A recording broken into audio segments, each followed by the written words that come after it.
Assalamualaikum warahmatullahi wabarakatuh. Innal hamdalillah nahmaduhu wa nasta'inuhu wa nastaghfiruh wa na'udzu billahi min shururi anfusina wa min sayyiati a'malina.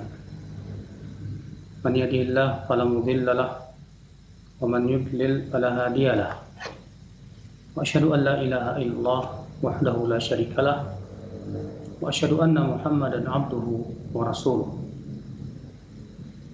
Qala Allah Ta'ala fi kitabihil karim, ya ayyuhalladzina amanu taqullaha haqqa tuqatih wa la tamutunna illa wa antum muslimun. Amma ba'd. Ayyuhal ikhwah, kita melanjutkan kajian kita sahih targhib wa tarhib. Itu kita masuk hadis yang ke-76. Wa an Abi Musa radhiyallahu anhu qala Rasulullah sallallahu alaihi wasallam, inna mathala ma ba'athani Allah bihi minal huda wal ilm kamathali ghaythin asaba ardan fakanat minha ta'ifatun tayyibatun qabilatil ma'a وأنبتت الكلأ والعشب الكثير وكان منها أجادب أمسكت الماء فنفع الله بها الناس فشربوا منها وسقوا وزرعوا وأصاب طائفة أخرى منها إنما هي قيعان لا تمسك ماء ولا تنبت كلأ فذلك مثل من فقه في دين الله تعالى ونفعه ما بعثني الله به فعلم وعلم ومثل من لم يرفع بذلك رأسا ولم يقبل هدى الله الذي أرسلت به. رواه البخاري ومسلم.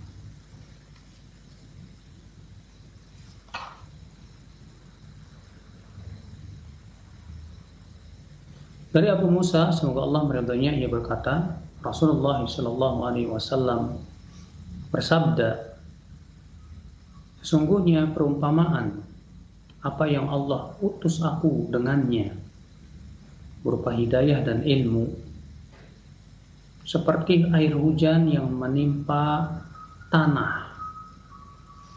Maka di antara tanah itu ada tanah yang subur, bisa menerima air, menumbuhkan tanaman dan rumputan yang banyak.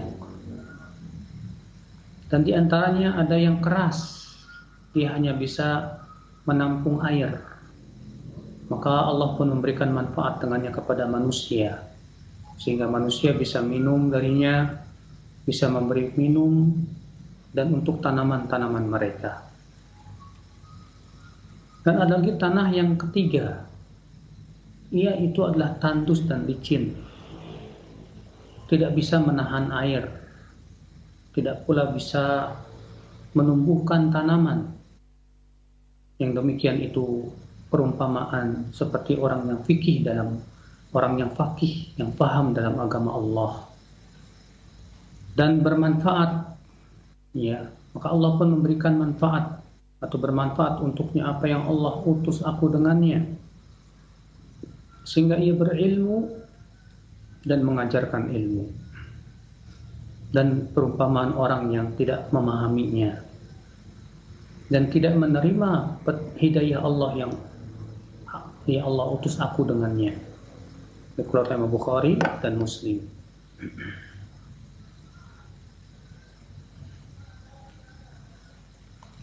Saudaraku seiman, azani Allah wa iyyakum. Dalam hadis ini Rasulullah sallallahu alaihi wasallam memberikan kepada kita perumpamaan yang luar biasa. Di mana Nabi sallallahu alaihi wasallam ia memberikan perumpamaan antara ilmu dan hidayah ya dengan tanah. Jadi hati manusia itu seperti tanah, saudaraku. Maksudnya Rasulullah SAW mengumpamakan ya hati itu bagaikan tanah, dan mengumpamakan ilmu itu bagaikan air hujan, saudaraku sekalian.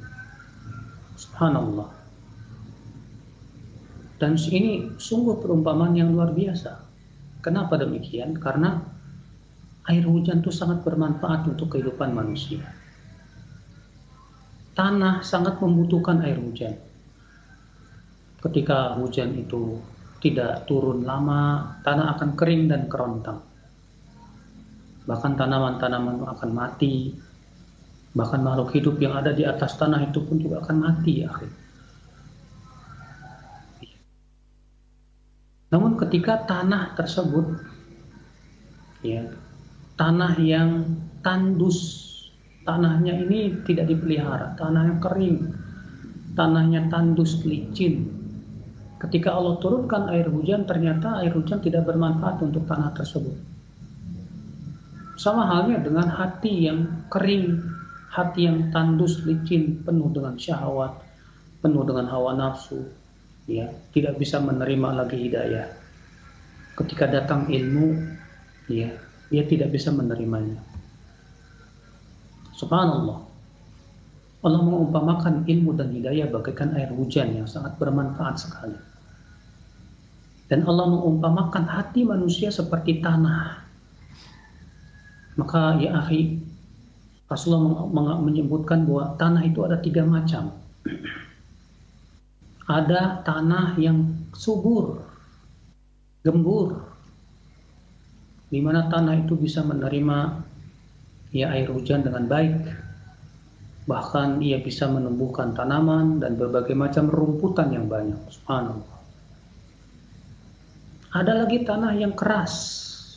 Dia tidak banyak bisa mengambil manfaat dari air tersebut. Tapi dia hanya bisa menampung.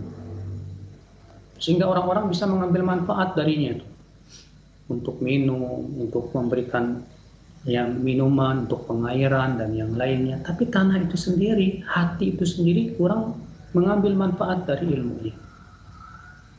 Ini perumpamaan orang yang banyak ilmunya, namun dia kurang mengambil manfaat dari ilmu yang dia kuasai tersebut. Dan ada lagi tanah yang subhanallah ternyata tandus, yang tidak bisa menerima air, tidak bisa menampung juga air. Ya, ketika air hujan itu turun, apa yang terjadi? Ya, dia langsung mengalir. Maka dari itu ya akhi, kalau kita ingin mengetahui bagaimana cara menggemburkan tanah dan menyuburkan tanah, maka kita ingin bagaimana caranya menjadikan hati kita ini hati yang subur, maka tidak ada bedanya dengan tanah. Lihatlah bagaimana tanah ya agar menjadi subur dan gembur. Tanah itu harus dicangkul, ya. Kemudian apa? Setelah itu diberikan pupuk, ya. Demikian pula hati. Hati kita ini, akal Islam azani Allah wa yakum, harus dicangkul. Cangkul dengan apa? Ya, dicangkul dengan membiasakan diri kepada kebaikan, saudara. Dan diberikan pupuk yang bermanfaat. Makanan-makanan hati. Ya. Nah, ketika air hujan berupa ilmu itu datang, hati kita sudah siap untuk menerima ilmu. Oleh karena itulah ya akhi, ya ini menunjukkan agar tanah bisa menerima air dengan baik, berarti harus dipersiapkan tanah itu terlebih dahulu. Demikian pula apabila kita ingin menuntut ilmu Allah Subhanahu wa taala, yang harus kita persiapkan terlebih dahulu adalah hati untuk menampung ilmu. Ya. Bayangkan kalau tanah itu banyak penyakitnya, banyak hamanya. Ketika air hujan turun, lalu tumbuhlah tanaman. Kira-kira tanamannya bagus tidak? Kurang bagus dia. Kenapa? Karena tanahnya kurang bagus, tanahnya banyak hamanya. Dia tidak dipersiapkan tanahnya untuk menerima air hujan tersebut. Demikian pula hati, ketika banyak penyakitnya, ada penyakit cinta dunia, ada penyakit syahwat, ada penyakit hawa nafsu, ya, ada penyakit kesombongan, keangkuhan, rasa ujub, ya. Ketika ilmu datang, walaupun ada tanamannya, tetap saja tanamannya tidak tumbuh dengan sangat bagus. Ya, ada orang yang hatinya banyak penyakitnya, akhi. Ketika menuntut ilmu bukannya menimbulkan ketawaduan, tapi ketika menuntut ilmu malah menimbulkan kesombongan dan keangkuhan. Na'udzubillah. Ada orang yang ketika menuntut ilmu karena hatinya banyak penyakitnya, akhi, sehingga ilmunya tidak bermanfaat, dia tidak bisa mengamalkan ilmu. Seperti yang Allah Subhanahu wa taala ya kisahkan tentang kisah si Bal'am dalam Al-Qur'anul Karim surat Al-A'raf ayat 176 dan 177. Allah mengatakan ya 175 atau dan 176 seingat saya ya.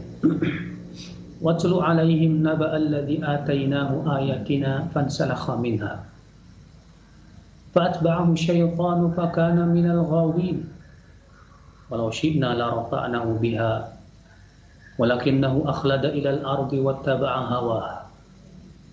Allah mengatakan, bacakan kepada mereka ya tentang kisah orang yang sudah kami ajarkan kepadanya ayat-ayat kami, lalu ia lepas dari ayat-ayat kami. Lalu setan pun mengikutinya dan jadilah ia termasuk orang-orang yang sesat. Kata Imam Ibnu Katsir menjelaskan, ini Allah mengisahkan tentang seorang laki-laki yang bernama si Bal'am. Dia dari kalangan Banu Israel. Dia diberikan oleh Allah, diajarkan oleh Allah ayat-ayat tentang Taurat. Dia menguasai Taurat.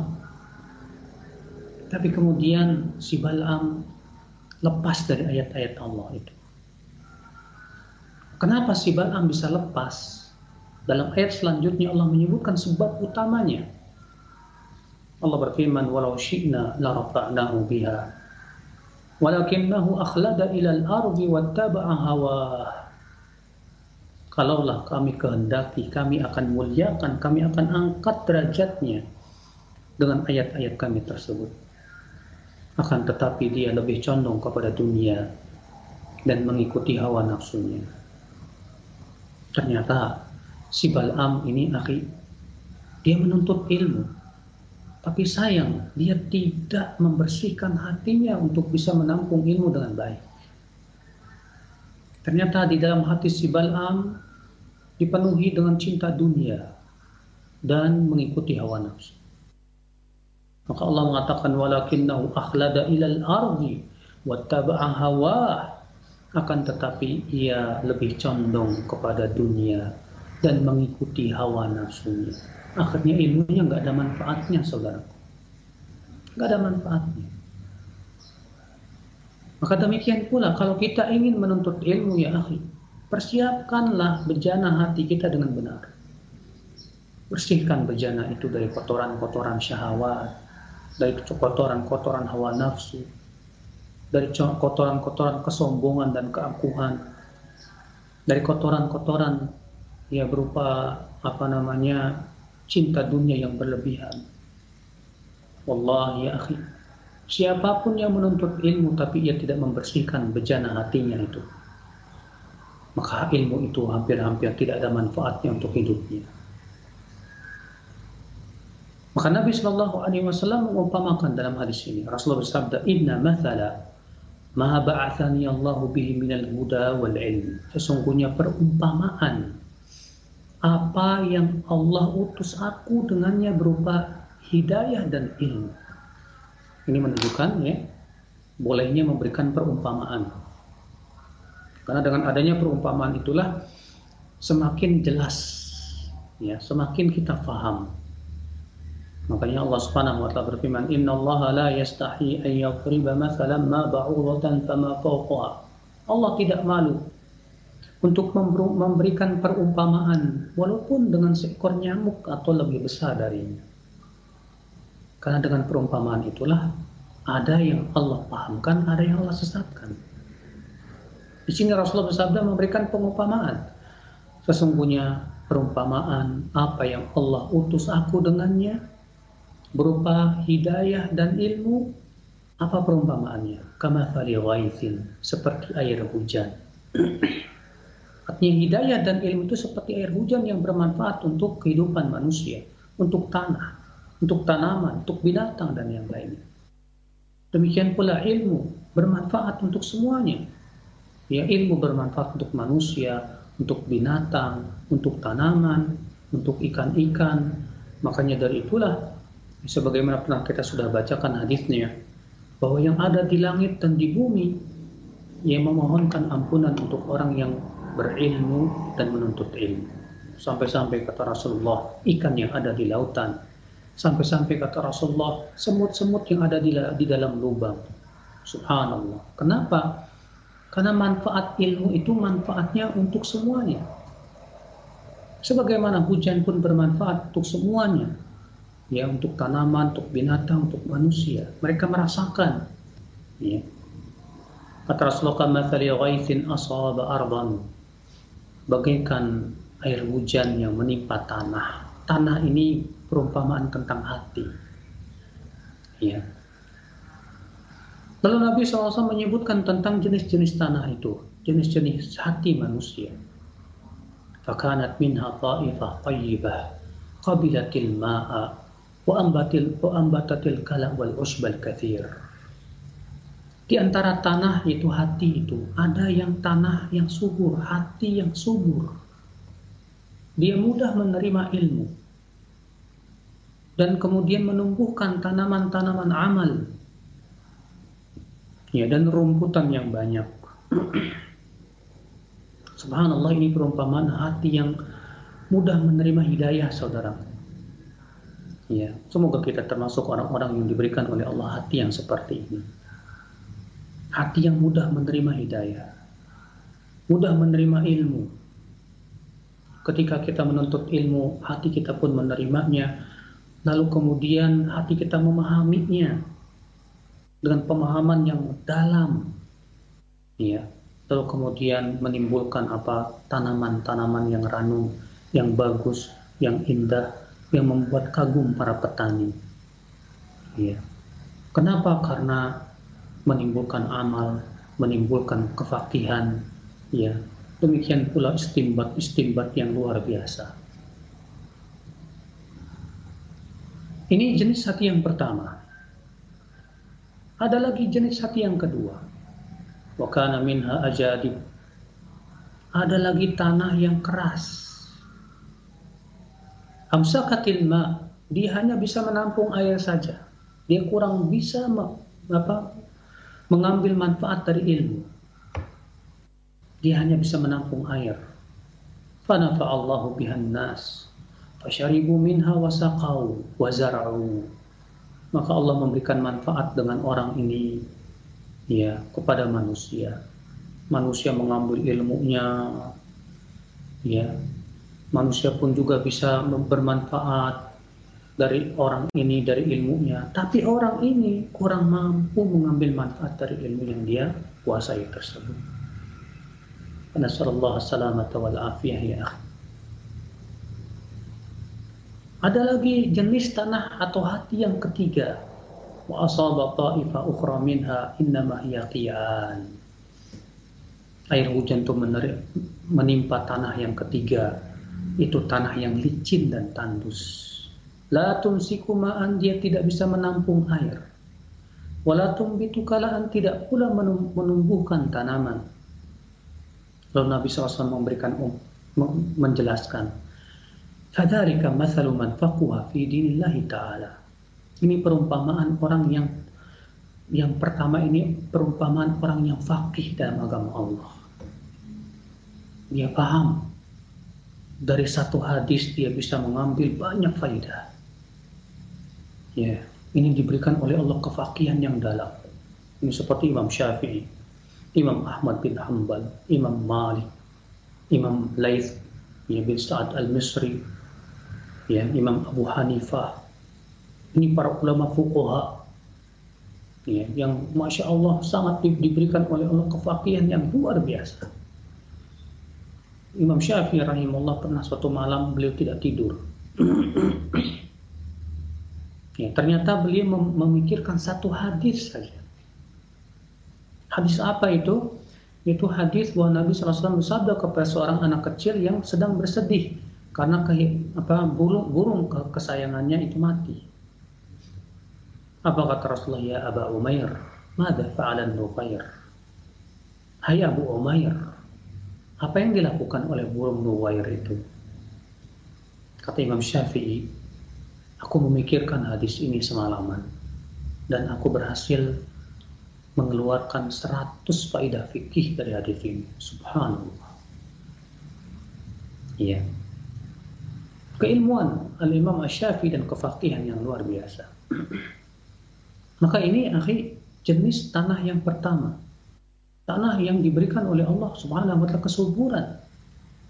Dia menerima ilmu, lalu kemudian memahaminya dengan benar dan dalam.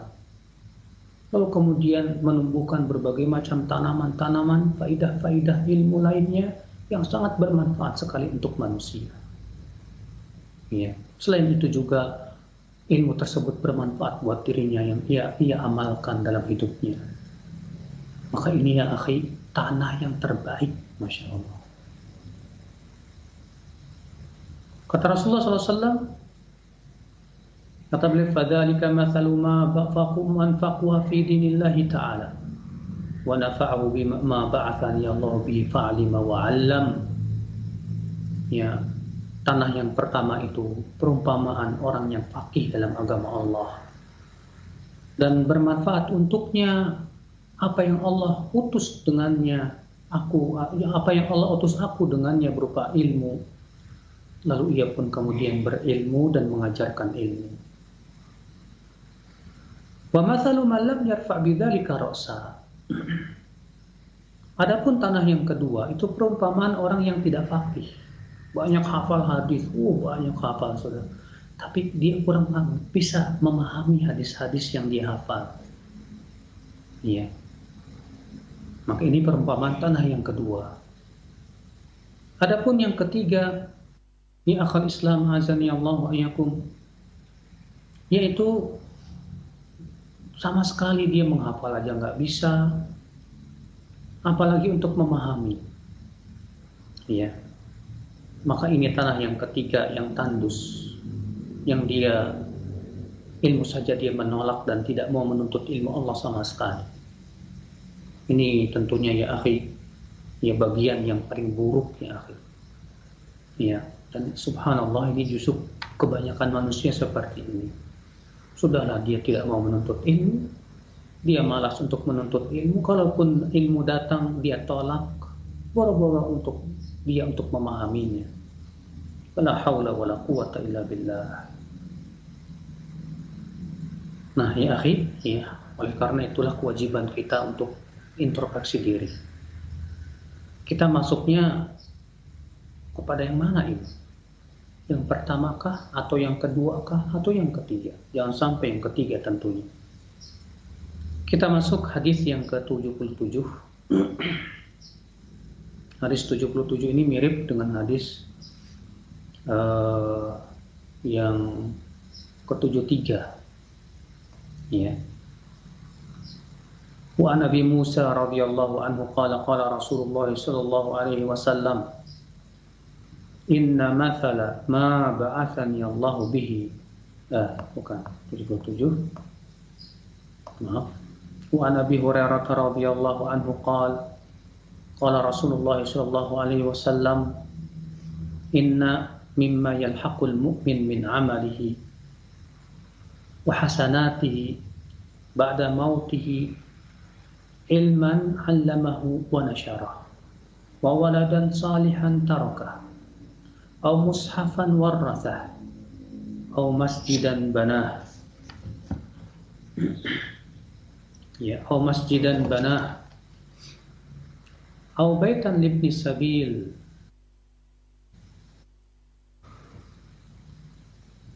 ya, au baitan libni sabil,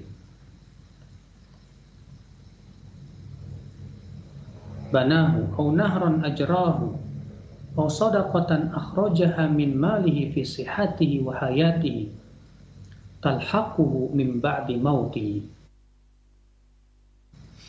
Dari Abu Hurairah semoga Allah meridhoinya, ia berkata, Rasulullah SAW bersabda, sesungguhnya amalan mukmin yang akan terus mengalir kepadanya walaupun setelah matinya adalah yang pertama, ilmu yang ia ajarkan dan ia sebarkan.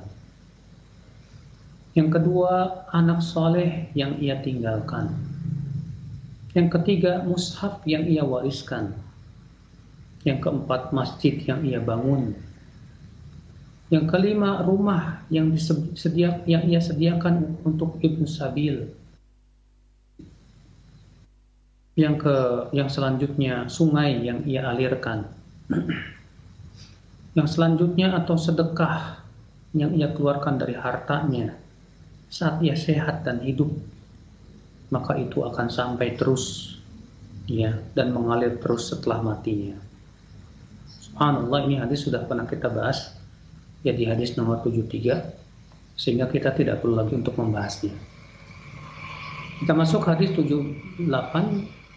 Wa an Abi Hurairah radhiyallahu anhu qala Rasulullah sallallahu alaihi wasallam, idza mata ibnu Adam yanqata'a amaluhu illa min thalath, shadaqah jariyah aw ilmin yuntafa'u bih aw waladin salihin yad'u lah, rawahu Muslim wa ghairuh. Dari Abu Hurairah semoga Allah meridhoinya, ia berkata, Rasulullah SAW bersabda, apabila anak Adam meninggal dunia, maka terputuslah amalnya, kecuali dari 3. Yang pertama, sedekah jariah yang terus-menerus mengalir. Apa itu sedekah jariah? Itu yang sudah kita sebutkan tadi di hadis ke-78, 77. Atau ilmu yang bermanfaat. Apa itu yang bermanfaat? Yaitu ilmu yang diamalkan dan diajarkan. Yang ketiga, atau anak saleh yang mendoakan untuknya. Maka selama si anak itu terus berdoa untuk kedua orang tuanya, itu sangat bermanfaat sekali, Masya Allah. Itu menunjukkan bahwa anak saleh adalah anak yang selalu mendoakan orang tuanya. Ya. Saudaraku sekalian, azani Allah wa iyyakum. Hadis 79 juga mirip. Wa Nabi Qatadah radhiyallahu anhu qala Rasulullah sallallahu alaihi wasallam, khairu ma yukhalliqu ar-rajul min ba'di thalath, waladun salihun yad'u lahu wa sadaqatun tajri yablughu ajruha wa ilmun yu'malu bihi min ba'di. Sebaik-baik yang ditinggalkan seseorang setelah kematiannya adalah 3. Yang pertama, anak soleh yang mendoakannya. Yang kedua, sedekah yang pahalanya terus mengalir. Yang ketiga, ilmu yang diamalkan oleh orang-orang setelahnya. Dikeluarkan Ibnu Majah dengan sanad yang sahih. Ya. Lihat saudaraku seiman, azani Allah wa iyyakum. Nabi sallallahu alaihi wasallam mengatakan bahwa sebaik-baik yang ditinggalkan oleh seseorang setelah matinya apa? Duit? Bukan. Rumah gedong? Bukan. Iya. Yang terbaik untuk ditinggalkan setelah meninggalnya, yang pertama adalah anak soleh yang mendoakan. Ya. Maka dari itulah seorang orang tua hendaknya yang ia pikirkan bagaimana mendidik anaknya supaya soleh. Jangan ia pikirkan bagaimana anaknya itu supaya kaya nanti setelah dia mati. Jangan pikirkan itu, karena masalah rezeki sudah ditanggung sama Allah. Yang terpenting buat kita, pikirkan anak kita ini bakalan soleh apa enggak. Didik dia. Sekolahkan dia di pesantren atau di sekolah-sekolah yang mendidik agamanya. Supaya apa? Supaya dia ketika kita sudah meninggal, dia selalu mendoakan kita. Ya, sehingga pahalanya mengalir terus kepada kita. Adapun kalau kita hanya memikirkan dunia anak saja, disekolahkan sekolah-sekolah bonafit, tapi tidak memperhatikan agama sama sekali, bahkan merusak moral. Ya, walaupun setelah kaya, tapi dia tidak soleh, dia malah durhaka kepada orang tua. Boro-boro, ya, dia tidak akan mendoakan orang tuanya. Maka dari itu ya akhi, ya, yang kita fokuskan, kita pikirkan bagaimana anak kita jadi anak soleh. Adapun masalah dunia, Allah sudah tanggung. Banyak orang yang tidak sekolah tapi kaya raya. Banyak orang yang sarjananya tinggi tapi ternyata duitnya biasa-biasa aja. Karena yang mengatur rezeki itu Allah, bukan ijazah, bukan siapa-apa, bukan. Sementara kesolehan ini akhi, harus kita usahakan. Ya. Kemudian kita harus berusaha juga punya sedekah jariyah, akhi, yang pahalanya nanti terus mengalir kepada kita. Apa sedekah jariyah? Sudah kita sebutkan tadi dalam hadis, ya. Nabi sallallahu alaihi wasallam menyebutkan sedekah jariyah itu adalah diantaranya masjid yang dibangun, kita misalnya membantu pembangunan masjid, ya. Kita kirimkan 1 juta. Selama masjid itu terus ada, orang-orang pada sholat di situ, selama itu juga terus mengalir. Ya, sesuai dengan sumbangan yang kita sumbangkan tentunya. Demikian pula sumur yang kita gali, ya, yang kemudian sumur itu kita wakafkan untuk manusia, orang-orang. Selama sumur itu dipakai, selama itu juga pahalanya mengalir kepada kita. Demikian pula ya, mushaf yang kita wakafkan. Selama mushaf itu dia bermanfaat untuk manusia, maka saat itu selama itu juga pahalanya terus mengalir. Makanya ya akhi, kalau kita ingin setelah meninggal dunia tetap dapat pahala, pengen supaya pahalanya terus mengalir kepada kita, carilah sedekah jariyah. Ya, usahakan cari sedekah jariyah yang terus mengalir sampai setelah kita meninggal dunia. Demikian kemudian diantaranya apa? Ilmu yang diajarkan. Tapi sebagian orang ada yang tertipu, akhi. Ada orang yang karena dia sudah men-share ilmu banyak ya di Facebook, udah cukup. Setelah itu dia tidak mengamalkan ilmu sama sekali. Dengan alasan, saya sudah men-share ilmu banyak, saya sudah dapat pahala banyak. Tapi kemudian dia melupakan dirinya sendiri bagaikan lilin yang menerangi manusia, tapi dirinya sendiri terbakar. Ya. Allah mengatakan, atamuruna an-nasa bil birri wa tansawna anfusakum wa antum tatluna al-kitaba afala taqilun. Apakah kalian menyuruh manusia kepada kebaikan sementara kalian melupakan diri kalian sendiri? Padahal kalian membaca Alkitab itu. Apa kalian tidak berakal, kata Allah? Maka ya akhi, ya, inilah tempat perlombaan kita. Kita ingin ya agar kita bisa, ya akhwan Islam azan ya Allah, setelah meninggal dunia kita terus mendapatkan pahala yang mengalir. Karena saat kita meninggal yang sangat kita butuhkan tuh pahala. Ya, itu yang sangat kita butuhkan. Sementara sudah meninggal kita sudah tidak bisa beramal soleh lagi. Ya, demikian wabillahi taufik. Kita buka tanya jawab. Nah. Baik, syukuran jazakallahu khair atas pembacaan dan penjelasan dari hadis sahih targhib wa tarhib, yang mudah-mudahan ini menjadi ilmu yang bermanfaat untuk kita semua. Baik, untuk selanjutnya kami buka sesi soal jawab bagi Anda para pemirsa ataupun pendengar yang ingin bertanya, silahkan. Yang pertama, Ustadz, ada pertanyaan dari hamba Allah yang berada di Bogor. Assalamualaikum warahmatullahi wabarakatuh. Ya Ustadz, bagaimana menghadapi seseorang yang dia rajin datang ke majelis ilmu, namun terlihat suka membuat pertikaian, permusuhan, serta sering mengadu domba. Dan hal ini bisa terlihat dia sepak terjangnya di media sosial. Bagaimana dengan menghadapi orang seperti ini, Ustaz? Mohon nasihatnya, barakallahu fikum.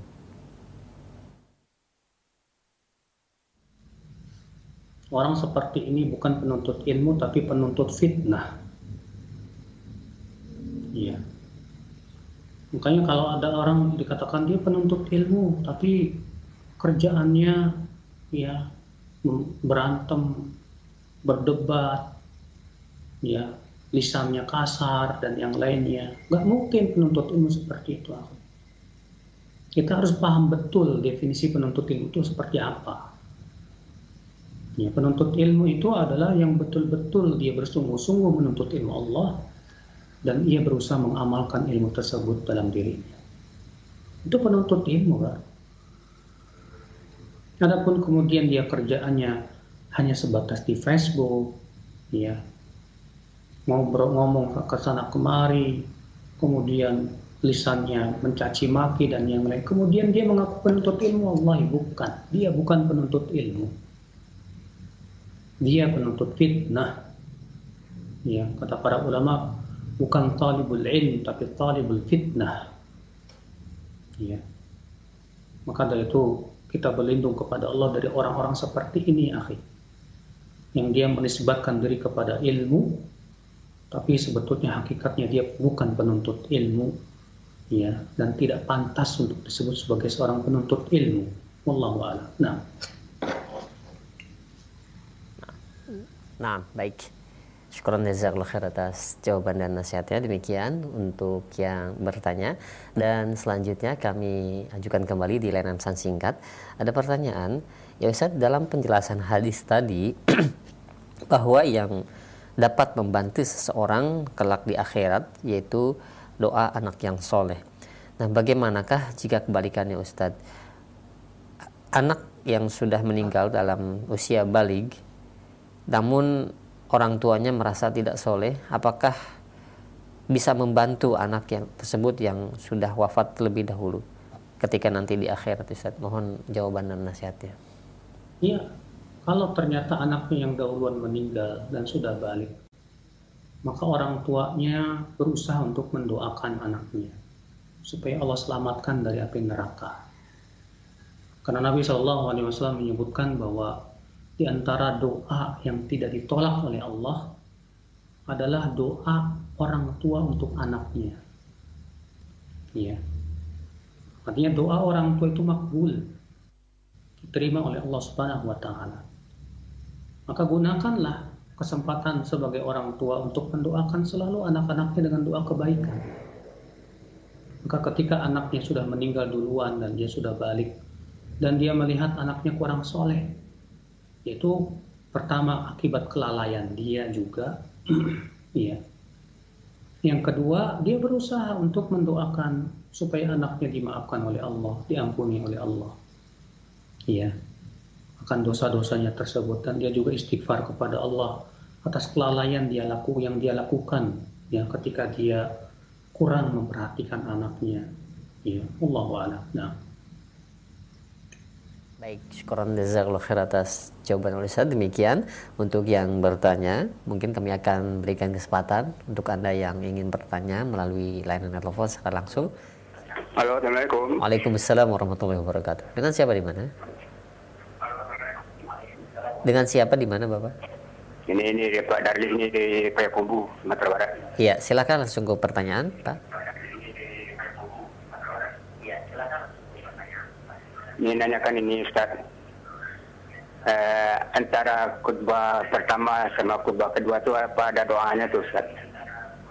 Dalam khutbah Jumat. Ya. Baik, itu saja ya. Satu saja, Pak.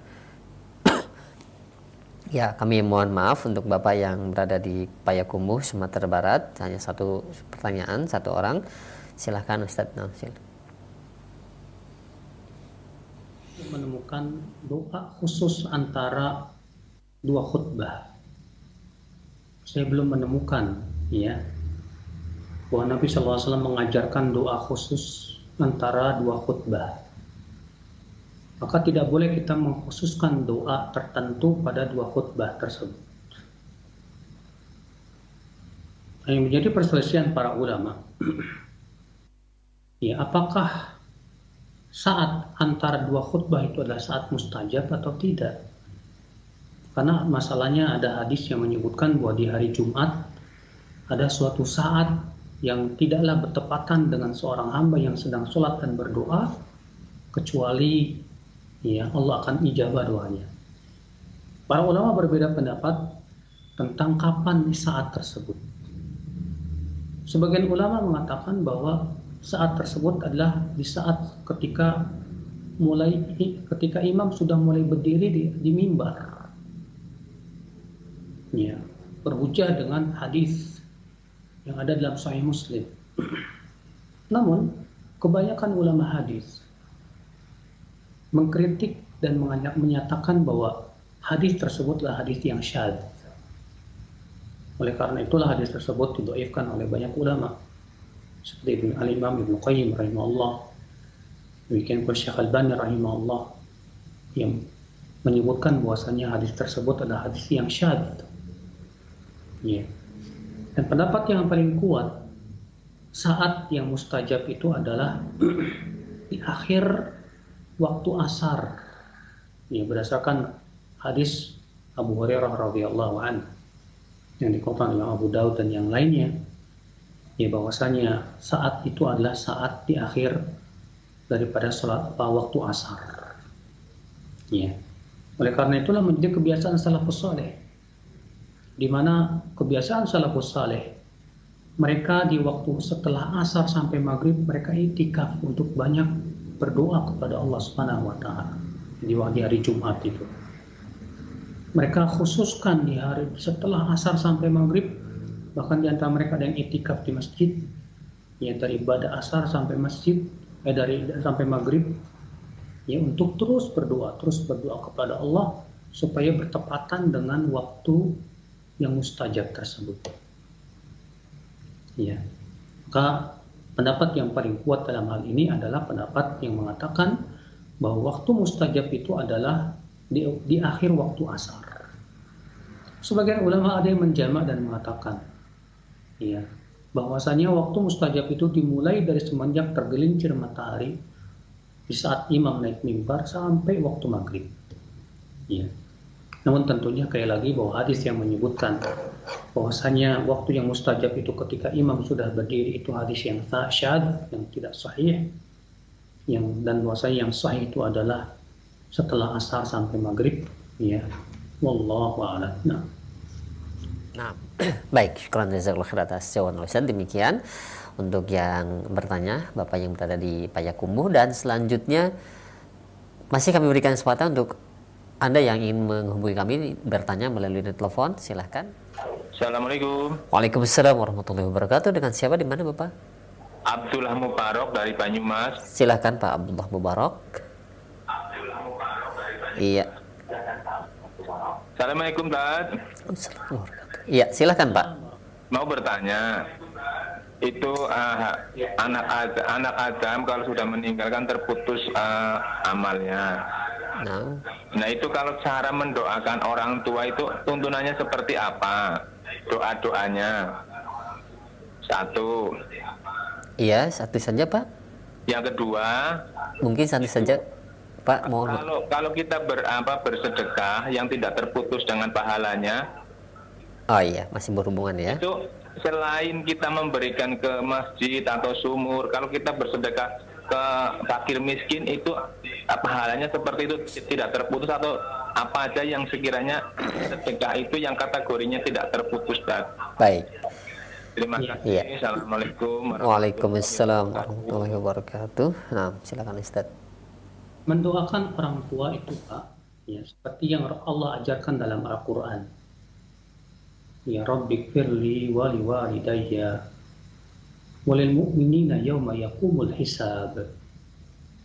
Rabbighfirli, ya Allah, ya Rabb, ampuni dosa wali walidayya, dan kedua orang tuaku.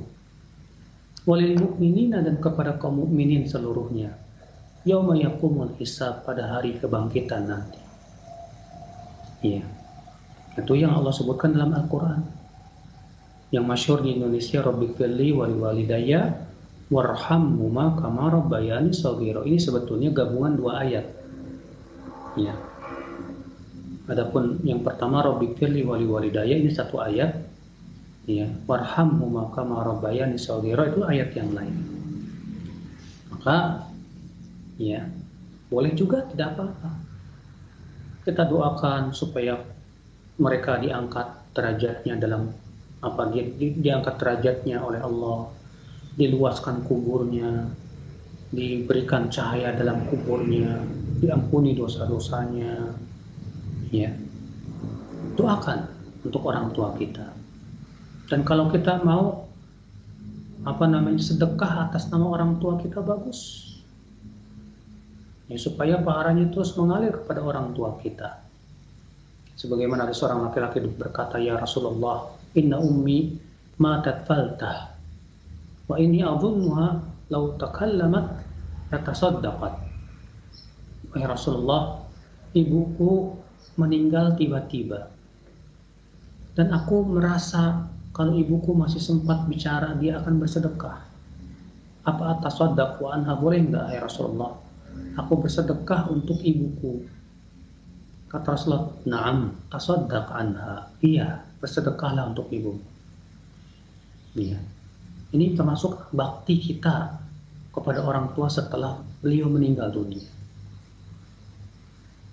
Kemudian pertanyaan yang kedua, kalau kita berinfak kepada fakir miskin, apakah itu termasuk sedekah jariyah?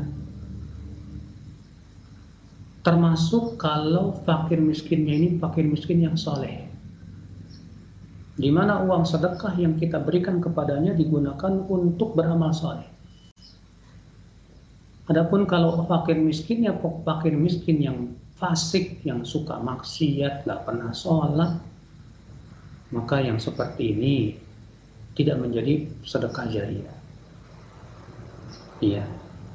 Makanya kalau kita mau memberikan sedekah kepada fakir miskin, coba deh cari yang soleh, yang Masya Allah agamanya bagus, yang bisa membantu dia untuk bertakwa kepada Allah. Sehingga ketika kita beri dia makan makanannya, dia makan untuk beramal soleh. Kita beri dia pakaiannya dia pakai untuk beramal soleh. Kita beri dia uang, dia gunakan juga untuk kebaikan. Sehingga kita bisa mendapatkan pahala dari orang yang seperti itu, yang besar di sisi Allah Subhanahu wa taala. Iya, wallahu a'lam. Nah.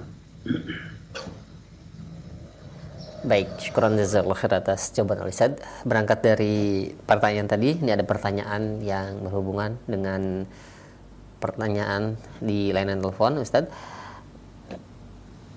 Naam, yang bertanya dari hamba Allah yang tidak disebutkan tempatnya, bagaimana jika kita bersedekah ke masjid namun masjidnya di situ belum terlaksananya sunnah alias masih banyak kebidahan, apakah juga tetap akan mendapatkan pahala ataukah sebaliknya, Ustaz? Dapat pahalanya, karena tujuan masjid yang paling utama adalah untuk menegakkan sholat berjamaah. Iya. Namun tentu tidak sebesar pahala ketika kita memberikan sumbangan kepada masjid yang menegakkan sunnah dan menyebarkan ilmu yang benar. Karena kita mendapatkan berkali-kali lipat. Ya, ketika kita membangun masjid yang ditegakkan pada sholat berjamaah, kemudian diisi ta'lim untuk menyebarkan sunnah Rasul Sallallahu Alaihi Wasallam, mengajarkan tentang tauhid, tentang ittiba'us sunnah, menjauhi kesyirikan dan bid'ah, menjauhi berbagai macam khurafat, tahayul dan yang lainnya. Maka ini wallahi ya akhi, kita termasuk orang yang ikut serta di dalam membela agama Allah. Ya, tentu ini berbeda pahalanya dibandingkan dengan masjid yang ternyata diajarkan padanya kebid'ahan, kesyirikan, khurafat, tahayul dan yang lainnya. Ya, tidak mungkin sama, saudaraku sekalian. Allahu a'lam. Iya, baik, syukran jazakallahu khair atas jawabannya. Demikian, dan selanjutnya kami ajukan kembali pertanyaan dari hamba Allah yang berada di Sukabumi. Ya Ustaz, saya merupakan ibu dari 6 anak. Dan di masa tua ini saya merasa menyesal karena lalai dalam mendidik anak. Hanya satu saja yang mungkin mau disuruh untuk melakukan sholat Ustadz, sedangkan kondisi saya sudah tidak memungkinkan untuk memberikan atau memberitahukan kepada mereka akan pentingnya belajar ilmu agama. Rasa menyesal yang begitu sangat. Apa yang harus bisa saya lakukan untuk menebus dosa di masa lalu saya, Ustadz, dengan keadaan seperti ini? Pada Allah. Karena kata Imam Nawawi, ya, taubat itu harus ada penyesalan. Maka ketika kita menyesal, kenapa dahulu saya tidak mendidik anak-anak saya, akibat jauhnya dari ilmu dan yang lainnya, itu menunjukkan ada tanda taubat. Dan semoga tentunya Allah menerima taubat kita semuanya pada Allah Subhanahu wa taala.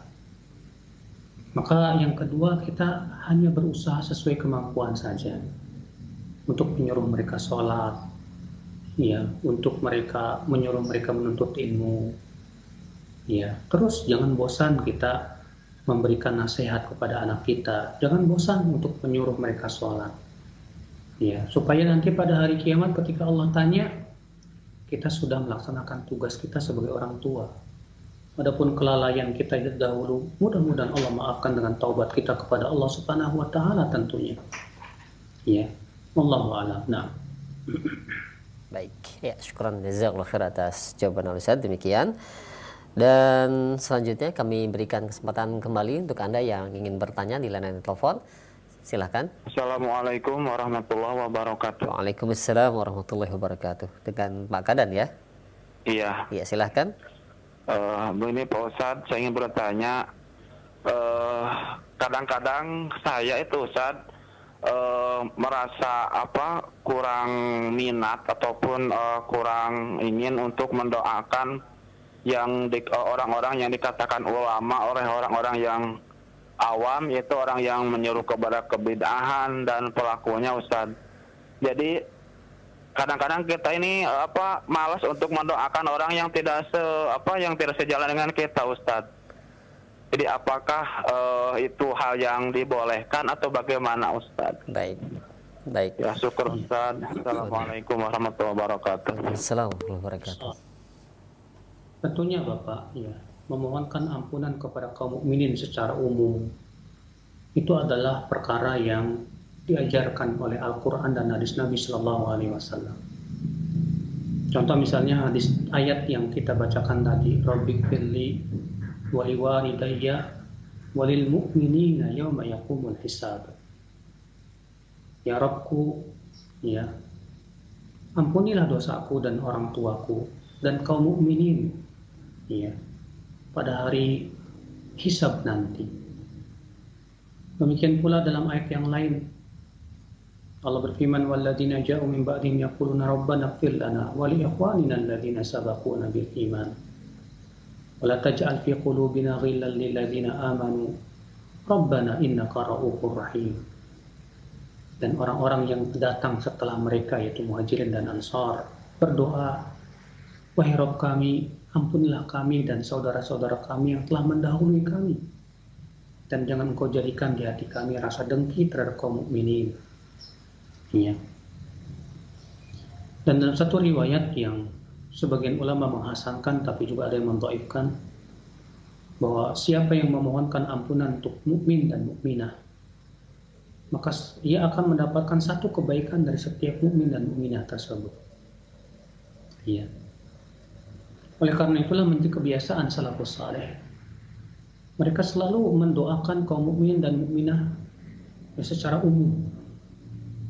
Ya, mereka kebiasaan para salafus saleh, mereka mendoakan untuk seluruh kaum mukminin yang hidup maupun yang sudah meninggal dunia. Ya. Karena memang kita semua kaum mukminin Dia ahli bid'ah, betul dia ahli bid'ah. Tapi semua kita karena dia masih beriman kepada Allah dan kehidupan akhirat. Ya, kita masih mencintai mereka dari satu sisi, yaitu bahwa mereka masih beriman kepada Allah dan kehidupan akhirat. Walaupun kita benci karena kebid'ahan mereka. Namun tentunya ya kita berharap semuanya agar kita kaum mukminin bisa mendapat ampunan pada hari kiamat nanti. Ya. Maka tidak mengapa kita mendoakan ampunan untuk mereka, supaya pertama kita pun mendapatkan ampunan dari Allah. Kalau disebutkan dalam hadis bahwa apabila seorang mukmin mendoakan saudaranya dari kejauhan, maka malaikat akan berkata amin walaka bimithal. Amin, dan kamu pun akan mendapatkan yang sama. Ya. Maka sebatas memohonkan ampunan untuk mereka-mereka yang wafat, yang sudah meninggal, walaupun dia ahli bid'ah, itu diperbolehkan. Ya.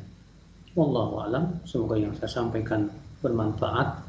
Yang benar tentunya dari Allah Subhanahu wa taala, dan yang salah itu dari kekurangan ilmu saya dan dari syaitan. Wabillahi taufik. Subhanakallah bihamdik.